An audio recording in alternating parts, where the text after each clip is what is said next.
কোরআনুল কারীমের মধ্যে আছে বারবার আল্লাহর কসম, আল্লাহর বান্দা নাফরমান বান্দা লক্ষ কোটিবার আল্লাহকে বলবে, আল্লাহ আরেকটা বারের জন্য, অল্প সময়ের জন্য আমার দুনিয়ায় পাঠান, আমি এবার একটু সুযোগ দেন। রব্বানা আবসারনা ওয়া সামি'না ফারজি'না না'মাল সালিহান ইন্না মুকিনুন। আল্লাহ, হাসরের ময়দান দেখলাম, কবরের আযাব দেখলাম, সব শুনলাম, আমি বিশ্বাস করলাম আমার আমল করা উচিত, আমারে আপনি একবার পাঠান দুনিয়ায়, এখন আমি নেক আমল করব।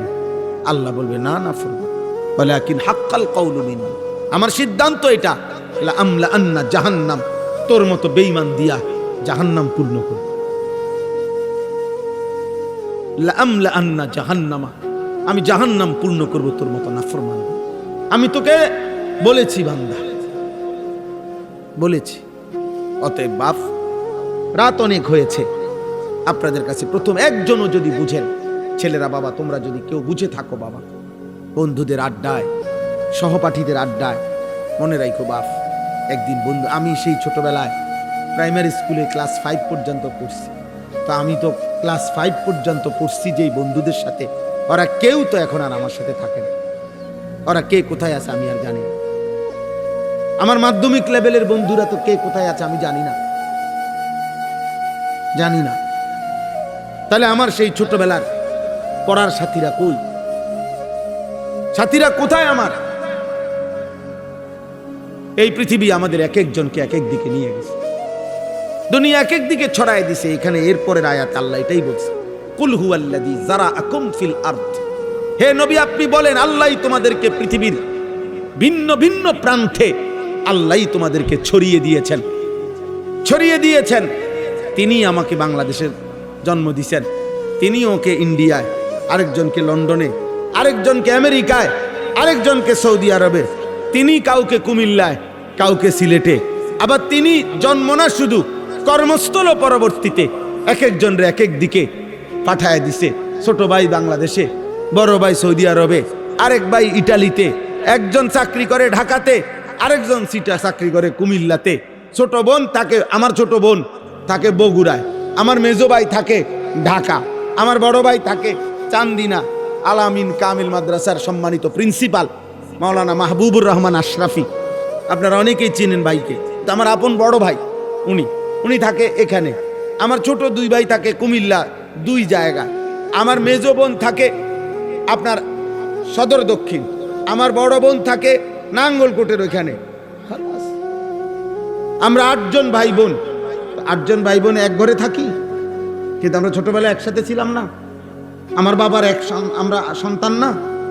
আল্লাহ বলেন, আমি তো ছড়িয়ে দিলাম বান্দা, আমি আমার ইচ্ছে মতো পছন্দ মতো এই পৃথিবীর সর্বত্র তোমাদেরকে ছড়িয়ে দিলাম। ওয়া ইলাইহি তুহশারুন, তবে মনে রেখো, যে যেখানেই গেছো, যারে যেখানেই পাঠাইলাম, যাকে যেখানেই সৃষ্টি করলাম, বর্ণ যাই হোক, বংশ যাই হোক, রক্ত যাই হোক, ভাষা যাই হোক, এলাকা যাই হোক, খোদার কসম আল্লাহ বলে, একদিন আমি তোমাদের সকলকেই হাসরের ময়দানে আমার কাছে জমা করব। ওয়া ইলাইহি তুহশারুন, একদিন আমি তোমাদেরকে জমা করব, সেদিন আমি শোনাবো তোমাকে, সেদিন আমার ফেরেশতা আমলনামা দেখাবে, সেদিন তোমার জিন্দেগি একটা একটা করে তুমি শুনবে, আর তুমি ফয়সালা করতে পারবা তোমার আমলনামা দেখে তুমি জান্নাতি না জাহান্নাম, তুমি শাস্তির যোগ্য নাকি পুরস্কারের যোগ্য। হ্যাঁ, আজকে অনেকেই মনে করতেছে আমার আব্বা যেহেতু আমারে কিচ্ছু কয় না, অতএব আর সমস্যা নাই। আরে বাবা, তোমার বাবা ছেড়ে দিতে পারে, কিন্তু আল্লাহ তো ছাড়বে না।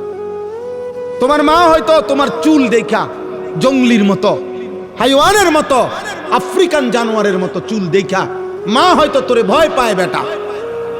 মা বুঝছে ওই ছেলে আর আমার হাতে নাই, কারণ তারে মোবাইল পাগল বানায় লাইছে, তারে নর্তকী পাগল বানায় ফেলছে, তারে ইউরোপ আমেরিকার খেলোয়াড়ে তার বশে করে নিছে, তারে সেলুনের নাফিতে তার দিকে নিয়ে গেছে, তারে ফুটবল ক্রিকেটের খেলোয়াড়ে তাকে চুল চেহারা বাপের হাত থেকে ছুটায় নিছে, ফ্যামিলির হাত থেকে ছুটায় দিছে, ইসলামের হাত থেকে তোকে নিয়ে গেছে বেটা দুশ্মনে, তোরে বাস পাখি ছো মেরে নিয়ে গেছে, তোরে চিলে ছো মেরে নিয়ে গেছে বেঈমানের দলে।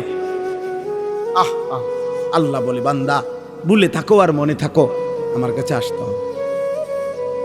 ইলাইহি তুহশারুন, ভুলে থাকো আর মনে রাখো আমার কাছে আসতে হবে, আসতেই হবে।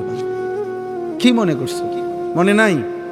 মনে না হইলেও মরে যাবে, মনে আছে তবুও মৃত্যু হবে।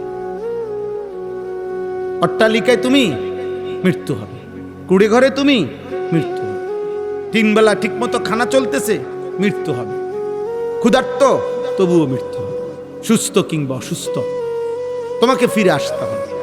অতএব ভাই এই দুইটা আয়াত হয়ে গেল। এই দুই আয়াতের মূল বক্তব্য কি? আল্লাহ বলেন বান্দা সৃষ্টি করলাম আমি, অঙ্গ প্রত্যঙ্গ দিলাম আমি, শরীর স্বাস্থ্য জীবন যৌবন, চোখ নাক কান হাত পা অঙ্গ প্রত্যঙ্গ আমি দিলাম। তোমার উচিত আমাকে স্মরণ করা, আমার কৃতজ্ঞতা আদায় করা। আর দ্বিতীয়ত বললেন এই পৃথিবীর যত দূরে তুমি চলে যাও না কেন আমার কাছে কিন্তু ফিরতে হবে। তাহলে একে তো আমাদের বর্তমান জীবন, আমাদের এই বেঁচে থাকার যত উপকরণ এগুলা কে দিয়েছেন? আর দ্বিতীয়ত আমরা যত আড়ালেই যাই না কেন কার কাছে ফিরতে হবে? তাইলে এবার ফয়সালা করেন, চলে। তাইলে আল্লাহ তাআলা বলছেন বান্দা এই দুই কথা মনে রেখো, সারা দেহ আমি দিলাম, এই পৃথিবীর যেখানেই তুমি আছো আমি পাঠাইছি, আমি রাখছি। হুয়াল্লাযী জাআলা লাকুমুল আরদা যালুলান, গোটা পৃথিবী আমি তোমাদের অধীনস্থ করেছি। ফামশু ফি মানাকিবিহা, আমার জমিনের যেখানে মনে চাই তুমি যাও, কোনো মানা নাই। ওয়াকুলু মির রিজকি, আমার রিজিক সব, যেখানেই খানা খাইতেছ ওগুলো আমার, যেখানেই বৃষ্টি হচ্ছে আমার, যেখানেই তোমার গায়ে বাতাস লাগতেছে বান্দা আমার, তুমি পৃথিবীর যেখানেই থেকে নিঃশ্বাস নিচ্ছ এটা আমার, আমার বান্দা আমার, সব আমার, নেও দিলাম তোমারে। শুধু মনে রেখো ওয়া ইলাইহিন নুশুর, আমি আল্লাহর কাছে ফিরতে হবে।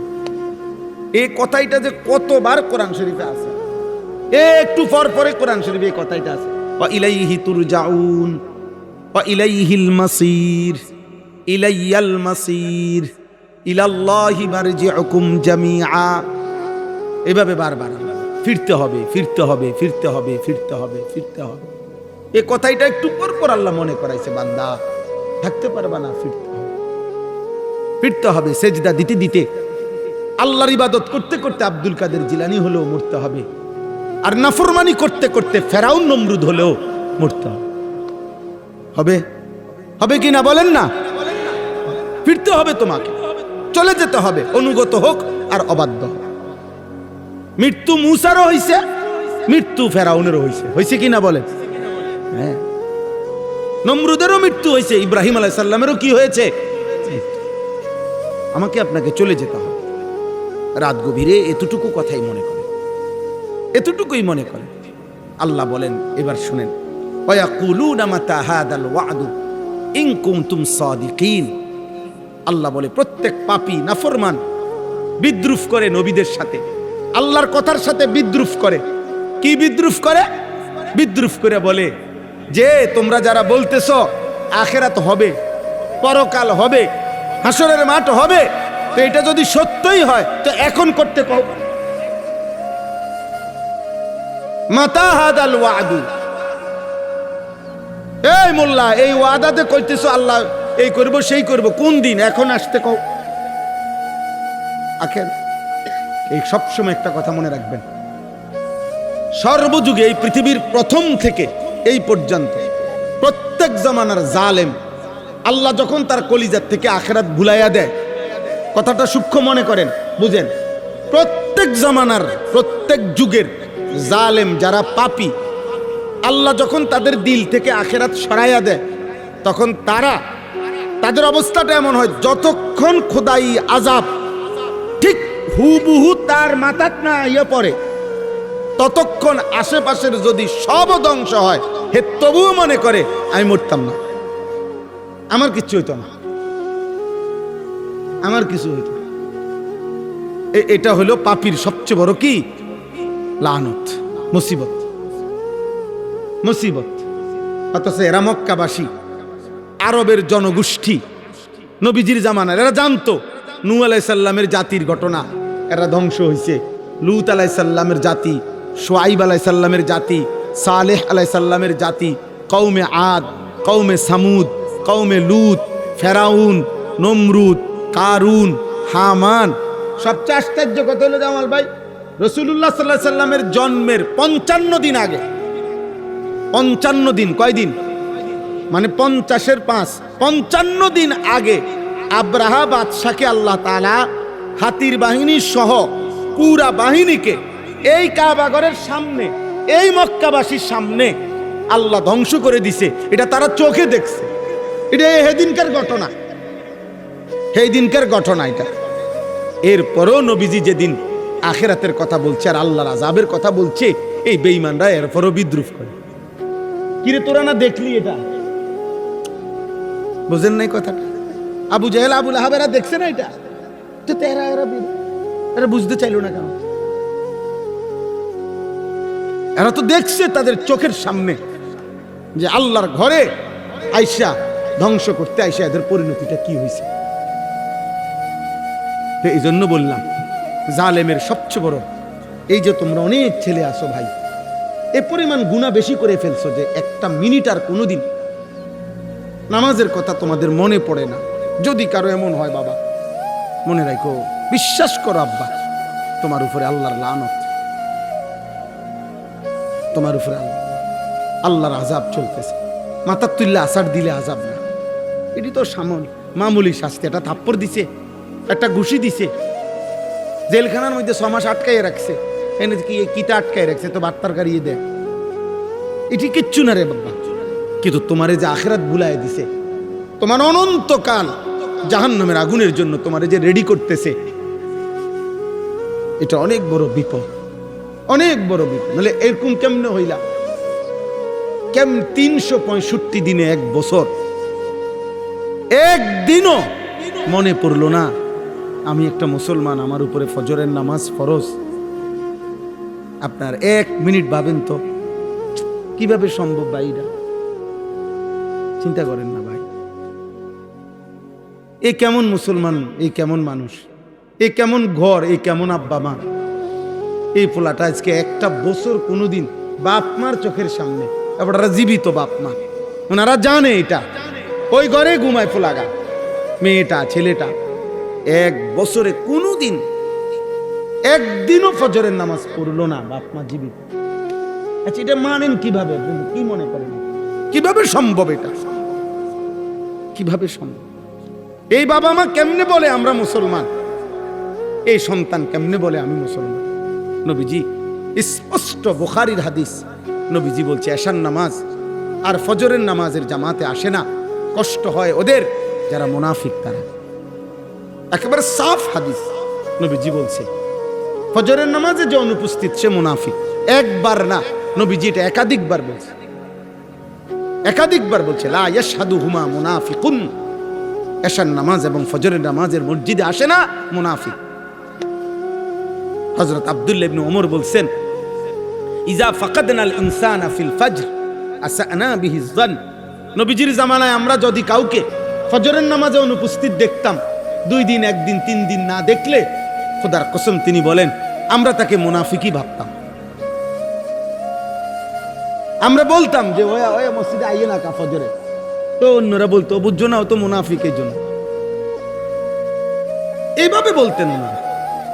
ফজরের অনুপস্থিত দেখলে ওনারা মুনাফিক ভাবত। তো বেঈমান বলে কি, হে মুহাম্মদ কোন দিন আসবে আযাব? কিয়ামত হবে কোন দিন? ইসরাফিল ফু দিবে কোন দিন? কোন দিন কও, এখন কও, এখন ফু দিতে কও, চাই এখন আযাব আসতে কও। নাউজুবিল্লাহ। শেষ কথা হলো আল্লাহ বলেন কুল ইন্নামাল ইলমু ইনদাল্লাহ ওয়া ইন্নামা আনা নাযীরুম মুবিন। আল্লাহ বলে বন্ধু, দিন তারিখ সন তারিখ নির্দিষ্ট সময় ওরা যতই বলুক জানতে চাক, আপনি বলবেন এক কথা যে প্রকৃত দিন তারিখ, কোন দিন ইসরাফিল ফু দিবে, কোন দিন হাসরের মাঠ কায়েম হবে, এটার একমাত্র জ্ঞান আছে শুধুই আমার আল্লাহর নিকট। আর আমার দায়িত্ব আমি তোমাদেরকে স্পষ্ট আল্লাহর পথে ভয় দেখাচ্ছি, ভয় প্রদর্শনকারী আমি। আমার দায়িত্ব হাজারবার লক্ষবার যতক্ষণ আমার হায়াত আছে আমি তোমাদেরকে কবরের ভয় দেখাবো, জাহান্নামের ভয় দেখাবো, আখিরাতের ভয় দেখাবো। এটাই আমার দায়িত্ব। এটাই কার দায়িত্ব? নবীর দায়িত্ব। নবীর পরবর্তী ওয়ারিস হিসাবে আমাদেরও এটা দায়িত্ব।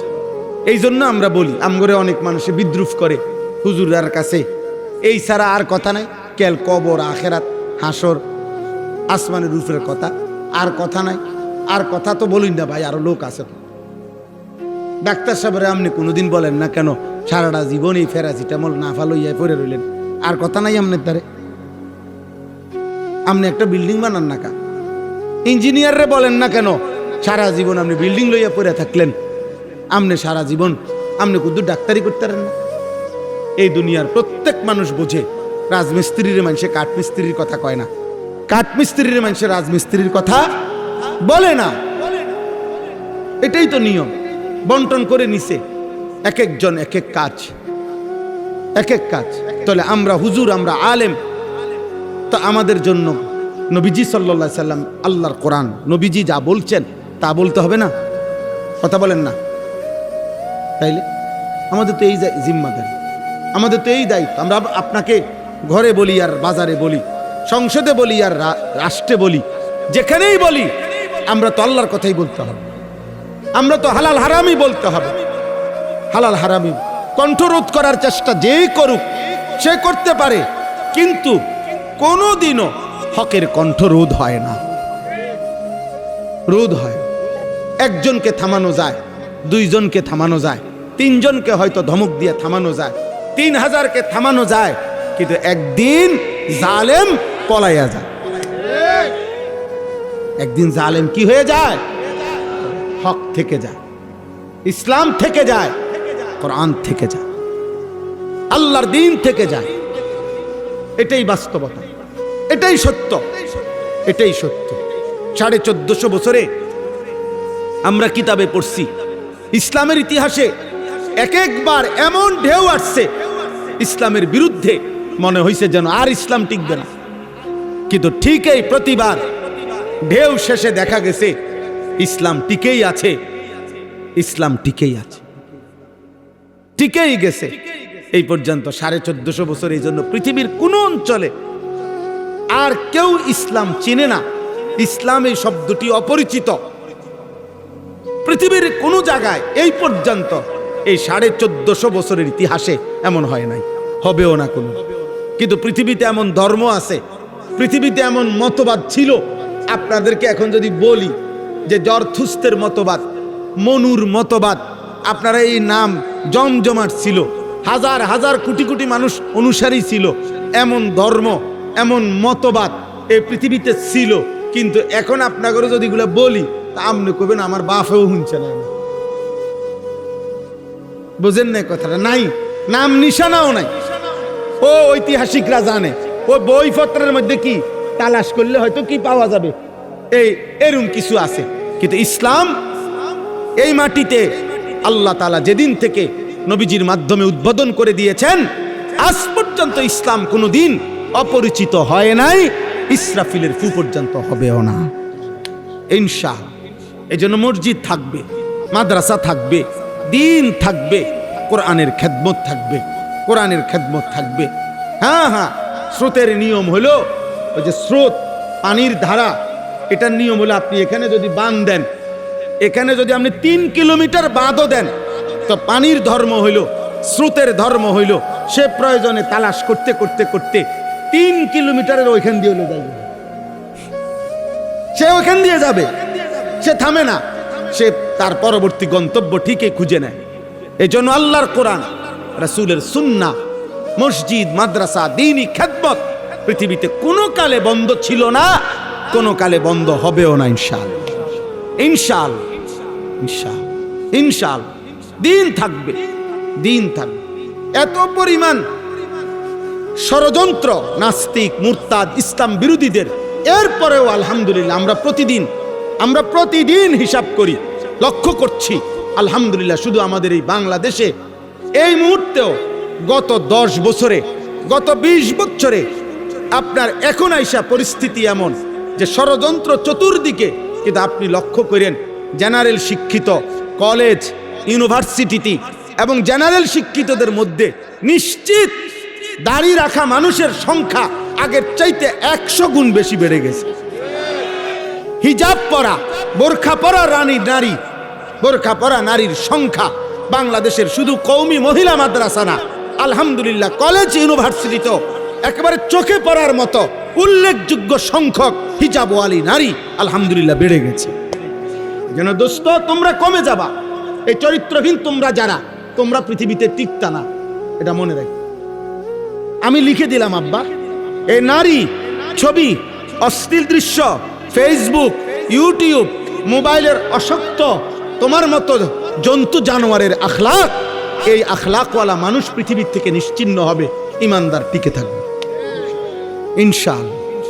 এটা মনে রাখো। আমি বললাম একদিন আফসুস করুন, 30 বছর পরে দেখবা লম্বা হায়াত শেষ, জীবনের কোনো অর্জন নাই, জীবনের কোনো কি নাই অর্জন, জীবনের কোনো অর্জন নাই রে আব্বা। আল্লাহ আমাদেরকে হেফাজত করেন, আল্লাহ আমাদের বিবেক দান করেন। চলেন আমরা নিয়ত করি ইনশাআল্লাহ আমরা আল্লাহর ইবাদত করব। বলেন ইনশাআল্লাহ 5 ওয়াক্ত নামাজ পড়বো ইনশাআল্লাহ। সপ্তাহখানে 3-4 দিন আগে উনি একটা মাহফিলের বিষয়ে, উনি একজন লোক, এক মৌলানা সাহেব ঢাকা শহরে একটা মাদ্রাসায় পড়ায়, আমার একটা ডেটের লাগে ওদের কতবার যে উনি বলছে আমার জহির ভাই, বলতে বলতে শেষে গত মনে 2 দিন না 3 দিন আগে ওনার একটা ডেটের কথা বলছি। এরপরে উনি ওই যে মাহফিলটা চাইছে, ওনার সাথে আগেও কতবার যোগাযোগ করছে। এর মধ্যে উনি লাস্টের দিকে যখন যোগাযোগ করছে, উনি তখন হসপিটালে ভর্তি, উনার লিভার জন্ডিস হয়েছে। হঠাৎ হসপিটালে ভর্তি হয়েছে, কয় যে জহির ভাই আমার শরীরটা খুব অসুস্থ, আমারে বলছে আইসিইউতে নিতে হবে যে কোনো সময়, দোয়া করেন। এমনি এমনি আমার কাছ থেকে ডেট নিছে। গতকালকে আপনার সকালবেলা খুব সম্ভব উনি ওনারে খুঁজতেছে, আগের দিন রাত্রে ডেটটা পাইছে, এখন জানাই তো ওনারে, কোনোভাবেই ওনার নাম্বারে পাচ্ছে না। বহুত পরে গিয়া দুপুরবেলা ওনার ভাইয়ের নাম্বার সংগ্রহ করে ওনার ভাইয়েরে বলছে, কি ও ভাই, উনি কই? মৌলানা আবুল কালাম ওনার নাম, উনি কোথায়? ওনার তো ফোনটা পাইতেছি না, ওনার শরীরের কি অবস্থা, কইল অসুস্থ। তো ওই ভাই কাইন্দা দিছে যে ভাই তো কি আধা ঘন্টা হয় মারা গেছে, কালকে রাত্রে জানাজা হয়েছে। তো জহির ভাই আমারে বলতেছে, ভাই আমার আফসুস হইল যে আমি তো ওনার কত ডেটটা শুনাইতে পারলাম না, আমার মাহফিলের ডেটটা কি করতে পারলো না, শুনাইতে পারলো না। বলেন কি আশ্চর্য দুনিয়া, আশ্চর্য। তাইলে অপূর্ণাঙ্গ রেখেই, অজস্র আশা আকাঙ্ক্ষা রেখেই আমাদেরকে দুনিয়া থেকে চলে যেতে হবে, চলে যেতে হবে। যারা আমরা নামাজ পড়ি না, আমরা ভুল করছি, আসলে ভুল করছি, একেবারেই বোকামি হইতেছে। হাজারো চেষ্টা করেও মিথ্যার পাহাড় জমাইয়া, বাটপাড়ির পাহাড় জমাইয়া, অন্যায়ের পাহাড় জমাইয়াও কেউ তার চাহিদা পূরণ করতে পারে না। তো কাজে তার চাইতে ভালো দুনিয়া যাই পূরণ হোক, আখিরাত ঠিক করি, এটাই তো ভালো ছিল, এটাই তো উত্তম ছিল। তো এই জন্য বললাম এটা আমাদের উচিত বুদ্ধিমান হিসাবে। আল্লাহ তাআলা কোরআনুল কারীমের মধ্যে কিশোর, যুবক, বুড়া, জওয়ান, মা বোন সবাইকে আল্লাহ বারবার বলছে, বান্দা শোনো, প্রকৃত পক্ষেই জীবন হলো আখিরাত। ওয়া ইন্নাদ দারাল আখিরাতা লাহিয়াল হায়াওয়ান, আখিরাতই জীবন, আখিরাতই জীবন, আসল জিন্দেগি আখিরাত। অতএব এই হজ্জের এই বিধানটাও, কোরবানির বিধানটাও ইসলামের বিধান। আপনারা এখানে যারা উপার্জন করেন, বিবাহিত হোক অবিবাহিত হোক, একসাথে সংসার হোক ভিন্ন হোক, বিদেশ প্রবাসী হোক, দেশের কোনো উপার্জনকারী হোক, চাকরি হোক, ব্যবসা হোক, দোকান হোক, কৃষি হোক, আপনাদের প্রত্যেকের প্রথম কথা একত্রে বলে নিলাম, প্রথম দায়িত্ব আপনারা আপনাদের যার যার সুবিধা মতো নির্ভরযোগ্য আলেম কারো কাছ থেকে এ কথা শুনাইয়া বলা যে হুজুর আমার এই সম্পত্তি, এই আমার উপরে হজ ফরজ কিনা, আমার উপরে কোরবানি ওয়াজিব কিনা, এটা কমপক্ষে নিজের মাসআলা, নিজের হিসাব নিজে একজন আলেম থেকে বুঝে নেওয়া উচিত। এটা আমরা একসাথে বলা যে এটা একটা কোনো পাইকারি রেট দেওয়া সম্ভব না, বুঝেন? এটা হিসাব, যার যার হিসাব তার তার হিসাব। আপনার হিসাব আপনি না বললে আমি বলবো কেমন? আপনার মোট আয় ব্যয় কি আছে না আছে তা আমি বলতে হবে আমাকে, আপনি একজন আলেমকে শুনাইতে হবে। উনি না পারলে উনি আরো বড় হুজুর থেকে জেনে নিবে, উনি জেনে নিবে, উনি বুঝ করে দিব। আমাদের এটা উচিত। আমাদের সমাজে অসংখ্য ছেলে উপার্জন করে, হয়তো অবিবাহিত, কিন্তু রোজগার করে, তাদের উপরে কোরবানি ওয়াজিব হয়, এরা কোরবানি করে না। আমাদের দেশে অসংখ্য অগণিত ছেলে যারা বিদেশ থাকে, তাদের কাছে আয় আছে, তারা বাড়িতে ওই সারা বছর যেরকম মাঝে মাঝে টাকা পাঠায়, কোরবানির বসেও 10,000 বাড়াইয়া 20,000 টাকা বাড়াইয়া বাড়িতে টাকা পাঠায়। ও বাড়িতে একজনের নামে কোরবানি হয়, হয় বাপের নামে, নয়তো মার নামে, নয় বাপ মার নামে, আর সবাই মিল্লা গোস্ত বাগাবাগি করে খায়। হেরা মনে করে বাড়িতে একজন কোরবানি হইলেই হইছে, না, বাড়িতে কোরবানি হইলেই হইছে না। যতজনের উপরে কোরবানি ওয়াজিব, ওদের প্রত্যেকের পক্ষ থেকে কোরবানি আদায় করতে হবে। এটা তো ওয়াজিব, এটা তো ওয়াজিব। আপনার ছেলের উপরে কোরবানি ওয়াজিব, তার সম্পত্তি থাকার কারণে সেটা আপনার নামে আদায় করলে হবে না। আবার আপনাকে সে দিবে না কেন? আপনি তার বাবা, তার মা, তো সে তো সারা বছরই টাকা দেয় বাপ মারে, তো এখনো দিবে। সংসারে যে টাকাটা দেয় সেটা তো আলাদা কথা। তো এরপরে যে সে জমায়, ব্যক্তিগত কম অল্প অল্প করে জমায়, তো ওইটা তার মালিকানা না? কথা বোঝেন নাই? তো ওই মালিকানার উপরে কোরবানি আসবে না, তো সেটা কখন আদায় করবে সে? আমরা বাইত কোরবানি হয়েছে, তোমরা বাইত কোরবানি হইলো নাকি? এজন্য এটা জরুরি বুঝা, খুব জরুরি। নবীজি সাল্লাল্লাহু আলাইহি ওয়াসাল্লাম বলেছেন, মান কানা লাহু সাআতুন ওয়া লাম ইউদাহি ফালা ইয়াকরাবান্না মুসাল্লানা। যে ব্যক্তির সামর্থ্য থাকা সত্ত্বেও কোরবানি দেয় নাই, আল্লাহর নবী বলছে সে যেন ঈদগাহে না আসে, সে যেন মুসলমানদের সাথে নামাজ পড়তে না আসে। ওই নাফরমানকে বইল যে তুমি নামাজে আইসো না, পরে সমাজচ্যুত করে দাও, আলাদা করো, যা নাফরমান। তো টাকার মায়াই যেহেতু মায়া, বাদ দে, আমাদের সাথে নামাজে আসবা না। সে যেন ঈদের নামাজে না আসে, সে যেন মুসলমানদের নামাজে না আসে। ডাইরেক্ট বলছে ফালা ইয়াকরাবান্না, অবশ্যই অবশ্যই সে যেন না আসে। লামে তাকিদ বানুনে তাকিদ সাকিলা, মানে আরবি ভাষার খুব তাকিদ, গুরুত্ব, অবশ্যই অবশ্যই যেন না আসে। জামাতের টাইমে বাইরের মাইক বন্ধ করে দিবেন, আমরা এখানে একসাথে নামাজ পড়বো ইনশাআল্লাহ একটু পরে। তাইলে এটা জরুরি বিষয়। দেখেন, ফালা ইয়াকরাবান্না মুসাল্লানা, তারা যেন আমাদের ঈদগাহে, নবীজি বলছে অবশ্যই যেন না আসে, কাছেও যেন না আসে। ইয়াকরাবান্না তো কি, কাছেও যেন না আসে। তুই এলাকা তো আইবি না বেটা, মসজিদের দ্বারা কাছেও আসবি, তুই বাইত ঘুমা, বা গোস্ত রান্ধা হইলে তোর মায়ে তোর উড়ে খাওয়াইবে। তোর তো টাকা দরকার, তোর আখিরাত দরকার না, বুঝেন না? বলবেও না হুজুরের কাছে, কোন আলেমের কাছে জিজ্ঞাসাও করবেন, জিজ্ঞাসাও করবেন।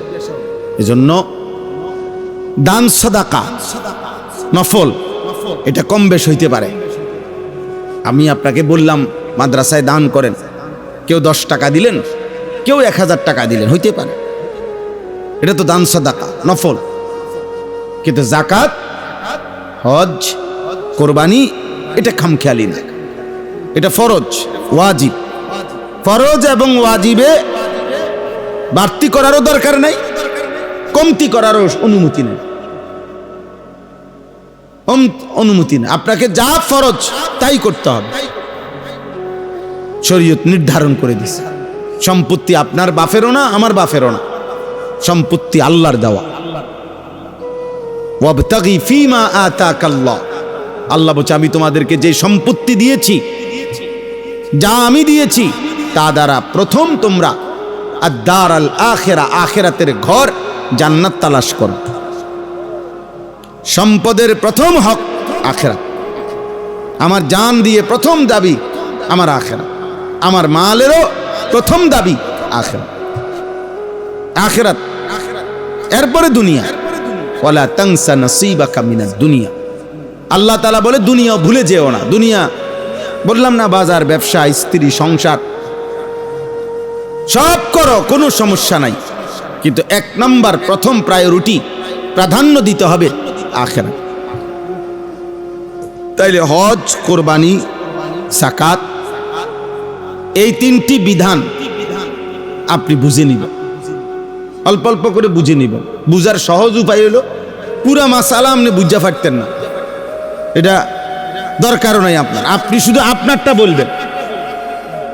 এখানে ডাক্তারের কাছে রুগী যতজন আইছে সবার রোগ কি আপনার বোঝনের দরকার নেই, আপনারটা আপনি শুধু চিকিৎসা নিয়ে নেন,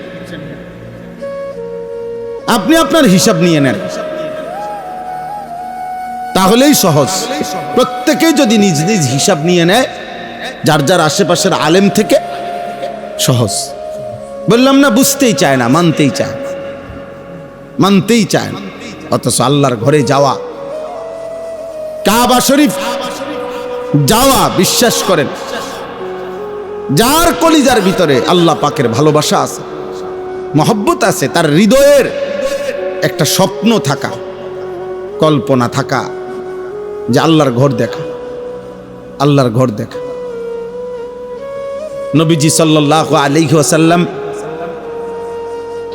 মক্কা থেকে যখন হিজরত করে মদিনায় গেছেন, তো হিজরতের 6 বছর পরে, মদিনায় যাওয়ার 6 বছর পরে নবীজি সাল্লাল্লাহু আলাইহি সাল্লাম একদিন সাহাবায়ে কেরামকে বলছেন সকালবেলা যে আমি গত রাত্রে স্বপ্নে দেখছি